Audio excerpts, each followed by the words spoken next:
خیالات اور احساسات کو دبا کر آپ کو اللہ کے حکم کے سامنے سر تسلیم خم کرنا ہے۔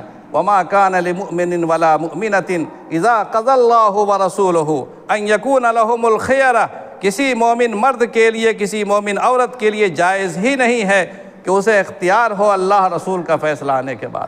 اللہ کا فیصلہ آ گیا اور اللہ کے رسول کا فیصلہ آ گیا تو کسی کے دل میں خیال کرنے کی بھی گنجائش نہیں ہے۔ اگر وہ خیال کرتا ہے تو وہ عمر کی تلوار کا مستحق بنے گا اور اس کی گردن اڑا دی جائے گی، وہ منافق ہے۔ تو اگر آپ شوہر کے منصب پر ہیں تو اپنی بیویوں کے درمیان کیا انصاف ہونا چاہیے، کیا عدل ہونا چاہیے۔ آپ کی طبیعت کا میلان کدھر ہے؟ یہ آپ کے اندر کا مسلمان نہیں ہے، یہ اندر کا نفس بولتا ہے، اندر کا انسان بولتا ہے، جس کو شیطان نے اپنے گمراہی کے چکر میں پھنسا دیا ہے۔ ایک مسلمان کبھی یہ نہیں سوچے گا